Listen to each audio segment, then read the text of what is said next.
눈치챘구나. 응, 분우아가 거짓말하는 것 같진 않지만 처음에 느꼈던 위화감이 더 강해졌어. 성급히 조사하다가 중요한 점을 놓쳤는지도 몰라. 추리 모드를 활성화해서 다시 생각해봐야겠어.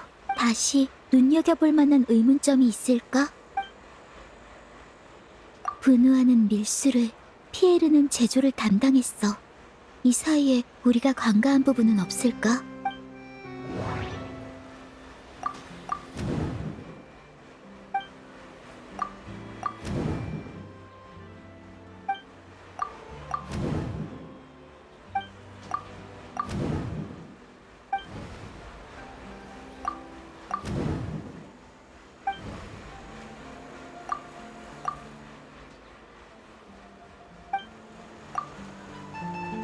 맞아.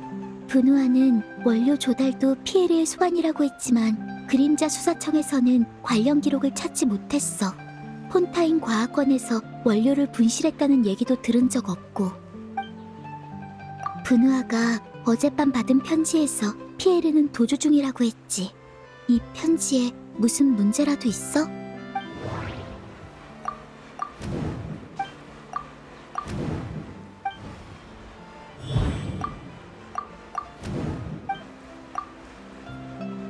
피에르가 보니에 배에 모조 생트를 숨겼다면 본인은 반드시 회수해야 하는 증거물이야.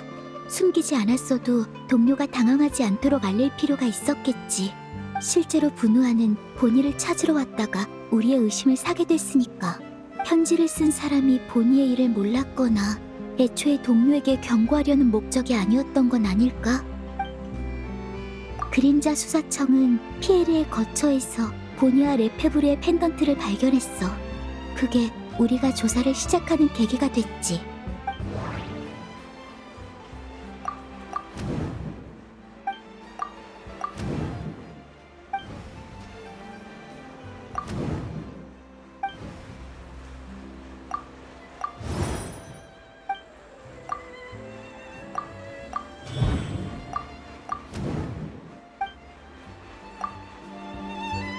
모조 생트에 흔적 하나 묻혀가지 않던 자인데 어쩌다 이렇게 뚜렷한 단서를 남긴 걸까? 마지막 의문점은 이거야.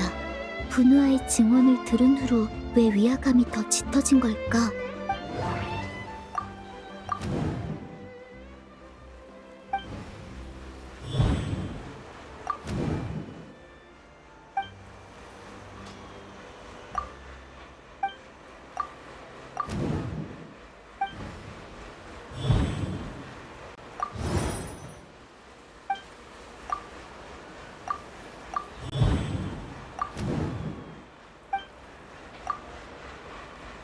추리 모드 종료.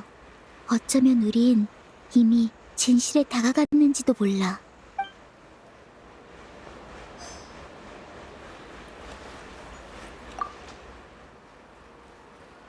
얌전히 따라와. 아파요.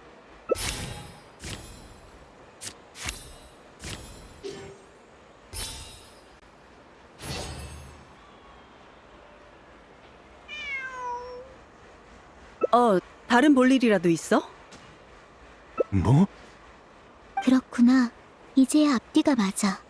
그게 갑자기 무슨 농담이야. 범인인 분우아까지 깜짝 놀랐잖아. 분우아도 속았으니까요. 아마 피에르 쪽도 마찬가지겠죠.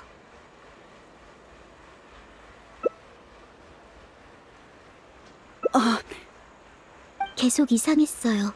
피에르는 왜 보니와 펜던트를 챙겨 집으로 돌아가고 그렇게 쉽게 그림자 수사청에 들켰을까? 이건 매사에 흔적을 남기지 않는 그의 행동 패턴과 맞지 않아요. 합리적인 답은 단 하나. 피에르도 분우아처럼 누군가의 지시를 받은 거죠. 그림자 수사청에서 찾아오기 전에 그는 아마 이런 지시를 받았을 거예요. 경비대에서 사람을 보낼 테니 증표로서 고양이와 펜던트를 챙길 것. 하지만 사실 그 편지를 쓴 제3의 인물은 진작부터 피에로와 분우아를 희생양 삼아 혐의에서 벗어날 계획을 세우고 있었어요. 뭐라고요? 진짜로 또 다른 사람이 있다고요? 분우아의 증언이 있으면 범인은 밀수 담당 분우아, 제조 및 기타 담당 피에르 2명뿐이라는 결론에 도달하게 돼요. 아니지. 피에르를 체포한 뒤에 두 사람의 진술을 대조해보기만 하면. 네, 그래서 제3의 인물은 피에르의 입을 영원히 막아버렸어요. 그자는 피에르의 혐의를 드러나게 한 후 이제 안전해졌으니 다시 본인을 데리고 거점으로 돌아가 작업을 계속하라는 편지를 보냈어요. 이 타이밍에 실종되자 피에르의 혐의는 더욱 짙어졌어요. 그리고 그림자 수사청은 피에르의 곁에 있는 보니를 본 적이 있죠. 이 실마리를 따라 사랑의 집을 조사하고 분우아가 진실을 시인하는 게 바로 제3의 인물이 바라던 바였을 거예요. 설마 어제 제가 편지를 받고 피에르가 살아있다고 여기게 된 것도 그 사람의 위장이었던 건가요? 그랬군. 당장 돌아가서 이 단서를 토대로 재조사를 진행할게. 슈브르즈가 그랬어요. 선입견은 사건 해결의 가장 큰 적이라고. 그런데 처음 만난 순간부터 우리에게 선입견을 심어준 사람이 있어요. 피에르가 실종된 건 죄를 인정하고 도주한 거고 레페부르 가문의 생존자는 피에르다. 하지만 실종이 사실 입막음 당한 거였다면 신분을 속인 사생아도 사실은 다른 사람 아니었을까요? 에? 농담이 너무 지나친 거 아니야? 전에 한 말이 신중하지 못했다는 건 인정해. 그 점은 반성할게. 그뿐만이 아니에요. 당신의 계획에는 또 다른 구멍과 변수가 존재했어요. 그림자 수사청이 피에르를 의심하게 하는 건 첫 단추에 불과해요. 만약 당신 뜻대로 의심의 화살이 곧장 사랑의 집으로 돌아가지 않는다면 시간이 길어질수록 어떤 단서가 더 나올지 장담할 수 없었죠. 이게 계획의 구멍이에요. 늘 배우에 숨는 당신은 섣불리 사랑의 집을 조사해보자고 제안할 수 없었을 거예요. 그래서 더 많은 의문점을 만들어내야 했죠. 수사가 확대되면 거점을 찾는 건 시간 문제에 불과해요. 이때 용의자 곁에 있던 반려동물이 약물 제작 거점에서 발견되고 상태까지 이상하다면 약물 은닉 방법은 순식간에 밝혀지고 반려동물을 빈번하게 수출하는 사랑의 집이 다음 수사 대상이 되겠죠. 그럼 목적 달성이고요.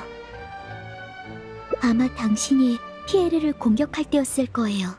당신은 보니에게 모조생트가 숨겨져 있는지도 미처 확인하지 못했죠.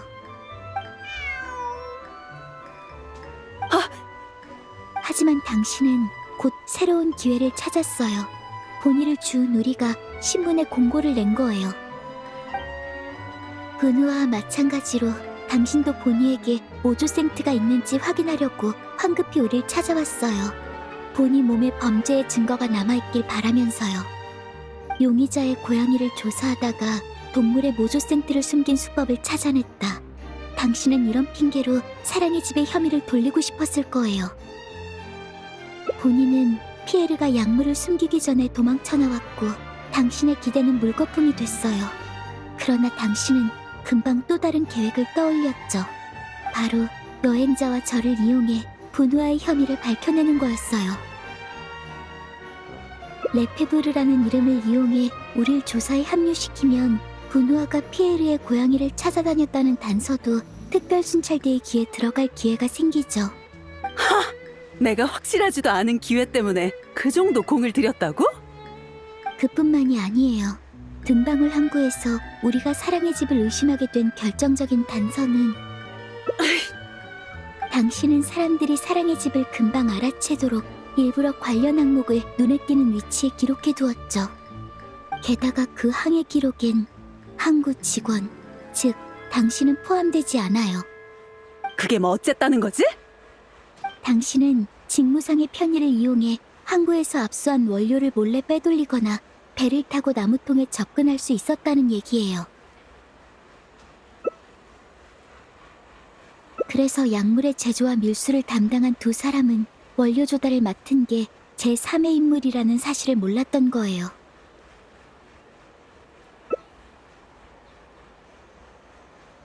피에르는 나무통의 원료로 약물을 제조하고 동물로 위장한 후 모조생트를 숨긴 동물을 다시 나무통에 넣어요. 마지막으로 분우아가 동물을 회수하고 수가 차면 해외로 보내는 거죠. 이게 당신이 계획한 밀수 과정이에요. 이럴 수가. 전혀 눈치 못 챘는데. 상상력이 정말 풍부하구나, 너희. 다음 말이 뭐일 것 같아? 증거 있어? 행동 패턴이 쉽게 예측되는 걸 보니 증거도 쉽게 찾을 수 있을 것 같네요. 피에르가 실종 상태인 한 조사는 중단되지 않아요. 사건을 종결하기 위해 당신은 피에르가 자결하는 결말을 계획했겠죠. 해외에 연락하고 원료를 빼돌린 죄, 심지어는 레페브르라는 신분까지 전부 떠넘길 속셈이었을 거예요. 하지만 피에르가 어제 편지 쓸 때 살아있던 것처럼 꾸미려면 반드시 합리적인 사망 시간을 준비해야 해요. 그러려면 일단 시신을 숨긴 후 나중에 현장을 조작하거나 사망 시간을 추정하기 어려운 장소에 둬야 하죠. 물속 같은 곳에요. 그곳은 당신이 수시로 감시할 수 있으면서도 분우아가 죄를 인정하기 전까지 발각되지도 않을 곳이어야 해요. 선택지는 이 정도뿐이니 하나씩 조사하다 보면 금방 발견될 거예요. 지금 체포될 당신에겐 더 이상 시신을 숨기거나 자결 현장을 꾸밀 겨를이 없을 테니까요. 웃기는 소리. 너희가 무슨 권한으로 날 체포한다는 거야? 그 근거 없는 추측만으로? 난 엘루디 레페브르! 특별 순찰대 대장의 권한으로 너에게 중대한 혐의가 있다고 판단했다. 이의는 돌아가서 듣지. 등방울 항구에서 너희가 사랑의 집을 조사한다는 소식을 듣고 왔는데 이런 상황일 줄이야. 추가적인 정황을 발견했어. 넌 다양한 이유로 종종 교대 근무 시간을 바꿨더군. 그리고 그 시간대는 사랑의 집, 그리고 몇몇 해외 선박이 움직인 시간과 상당 부분 일치했어. 그건 우연이에요. 아마도 정당한 이유를 지어냈겠죠. 그래도 혐의를 받긴 충분해요. 걱정 마세요. 조사 후 증거가 나오지 않으면 리넷과 제가 결백을 증명해 드릴게요. 호흡 빈도와 표정을 보니 굳이 그럴 필요는 없을 것 같지만요. 변장과 잠입은 과거 레페브르 가문이 자주 쓰던 수단이지. 경비대회까지 마술을 뻗칠 줄은 몰랐지만. 시기상으로 볼 때 당신의 잠입은 레페브르 가문이 몰락하기도 전이에요. 이 신분 덕에 당시 목숨을 건질 수 있었죠. 그뿐만 아니라 넌 경비대의 일원으로서 레페브르 가문 숙청에 적극적으로 참여해 일말의 혐의를 없앴어. 도마뱀이 꼬리를 자르듯 냉혹하고 잔인하게 동료를 버렸지. 꼭 지금처럼 말이야. 난 역시 이용당한 거였어.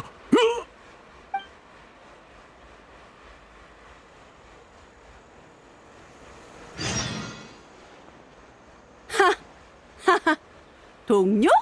이렇게 멍청한 놈한테 내 동료가 가당키나 해? 브누아도 피에르도 날 깔보던 레페브르 놈들도 전부 마찬가지야. 난 배다른 자식이란 이유로 수족처럼 이용당했어. 스파이가 되어야 해서 이름을 가질 자격조차 없었다고. 놈들이 살아있을 땐 숨죽인 채 살아야 해. 지난 몇 년 동안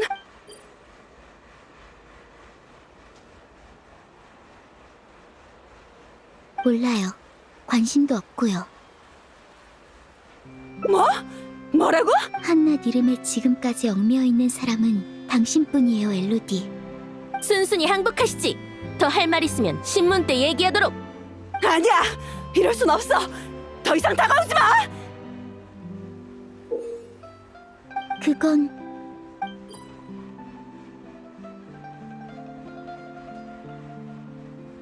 이게 뭔 줄 알아? 그 동물들도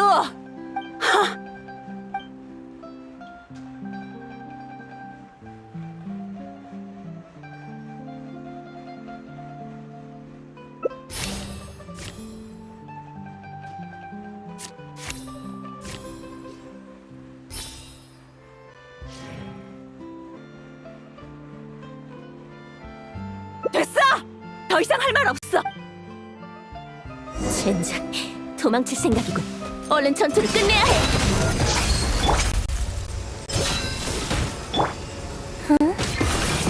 공격!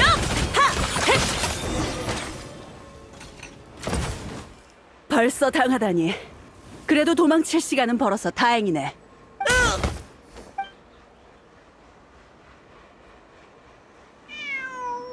휴, 역시 문제를 해결하기보단 문제를 일으킨 사람을 해결하는 게 더 쉽네. 여기 그냥 장난감이었어. 그래서 분우아를 기절시킨 거구나. 분우아가 사랑의 집에 폭탄 같은 건 없다고 얘기할까봐 걱정한 거겠지.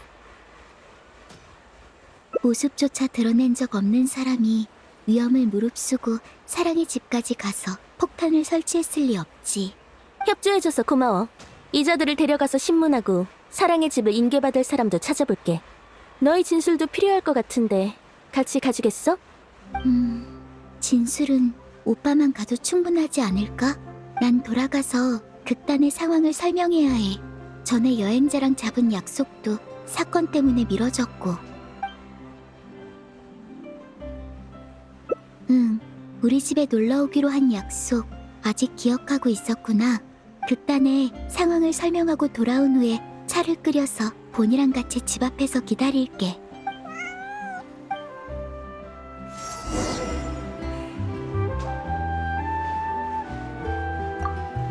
경비대가 올 때까지 우리가 지키고 있을게. 더는 도망 못 갈 테니까 걱정 마. 사건에 사용된 원료엔 모조생트 제조 외에도 다양한 용도가 있어. 그래서 바로 금지품으로 처리되진 않아. 항구에 잠시 압류해뒀다가 각종 신고가 통과되면 통관을 허가하고, 그렇지 않으면 선박으로 반송하지. 엘로디는 아마 반송되기 전에 원료를 바꿔치기 했을 거야. 원료를 싣고 온 해외 선박도 대부분 엘로디와 사전 협의가 되어 있었을 거야. 그러니까 바뀐 물건을 반송받고도 별 반응이 없었던 거지. 이 건은 계속해서 추적할 생각이야. 엘로디를 체포한 이상 나머진 시간 문제지.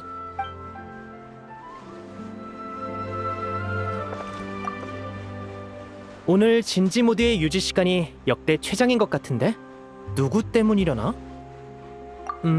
전에 조사한 바에 따르면 모조생트는 폰타인에서 소규모로 유통되다가 나중에 대규모 밀수로 확대됐어. 처음에 유통된 건 피에르가 초기에 만든 재고였을 거야. 하지만 피에르의 서툰 범행은 곧 순경인 엘로디에게 발각됐지. 거기서 엄청난 이유는 물론 신분을 숨기고 새로운 삶을 살 기회를 발견한 엘로디는 암암리에 피에르의 초기 범행을 숨겨줬고, 분우아의 이름으로 편지를 써서 지금까지 수집한 범행 증거와 거액의 이윤을 빌미로 후속 계획에 협조하도록 포섭했어. 하지만 안타깝게도 리넷을 만나버렸지. 평소엔 깊게 생각하는 걸 좋아하지 않지만 진지 모드의 리넷은 그 누구보다도 예리하거든. 그만큼 에너지 소모도 빠르지만 말이야. 우린 진술하러 가봐야 하니까 리넷을 충전하는 일은 너한테 맡길게.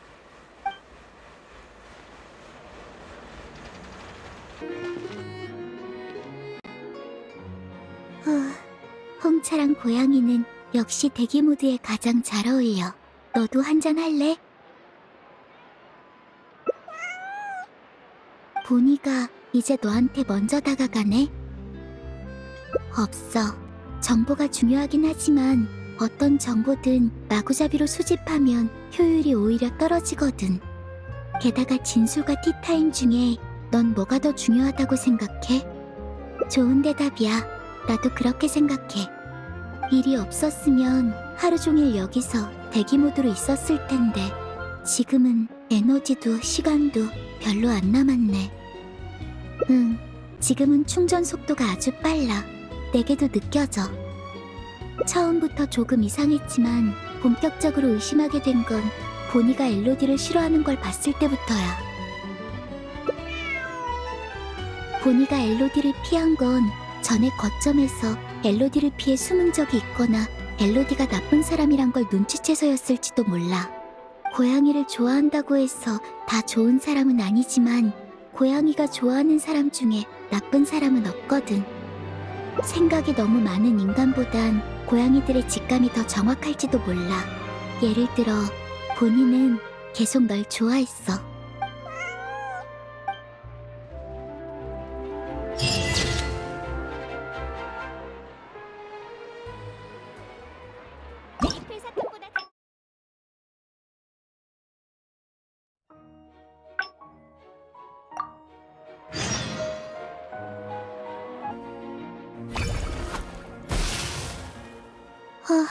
이게 아닌데.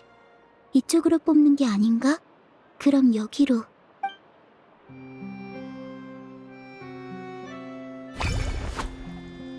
사용감을 조금 개선해야 할 것 같네. 나중에 프리미네한테 말해야겠어. 어디 보자. 카드 숫자는 4네. 방금은 카드가 바닥에 떨어졌으니까 운명의 선택이 아니야. 운명의 선택을 존중해야만 운명이 가장 정확한 결과를 보여준다. 리니 오빠가 이런 말도 했었어. 즉, 바닥에서 주운 카드는 운명에 대한 존중이 전혀 담겨있지 않으니까 정확한 결과가 나올 수 없지. 아니면 너도 한 장 뽑아볼래? 우리가 여기서 만났다는 건 우리의 운명에 연관점이 생겼다는 거니까. 고마워. 이번에는 절대로 안 바꿀게. 여기 게시기를 줄게. 5 이상의 숫자를 뽑으면 내 운명을 바꾸는데 성공한 거고, 그 반대면 실패야. 그리고 다른 제안이 있으면 편하게 얘기해줘. 곁에서 결정을 내려줄 사람이 있으면 사사건건 운명에 물어볼 필요도 없으니까.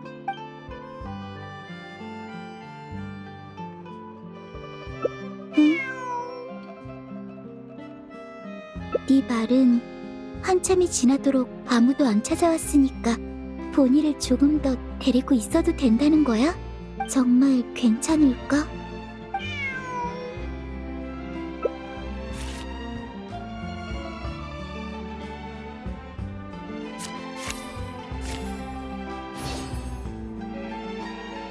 반박을 못하겠어. 보니가 이 근처에서 길을 잃은 거면 신문사나 레스토랑에 들어갔다가 오히려 주인과 엇갈릴 수도 있겠네. 이 근처에서 대기하는 게 합리적이겠어. 좋은 생각이야. 보니도 배고파하니까. 하긴 얼마나 기다려야 할지 모르니까. 전에 멍 때리러, 아니 잠시 머리를 비우러 간 카페가 있는데 꽤 괜찮았어. 자, 그럼 지금부터 하루 종일 멍 때리기, 아니 대기 모드에 진입하자.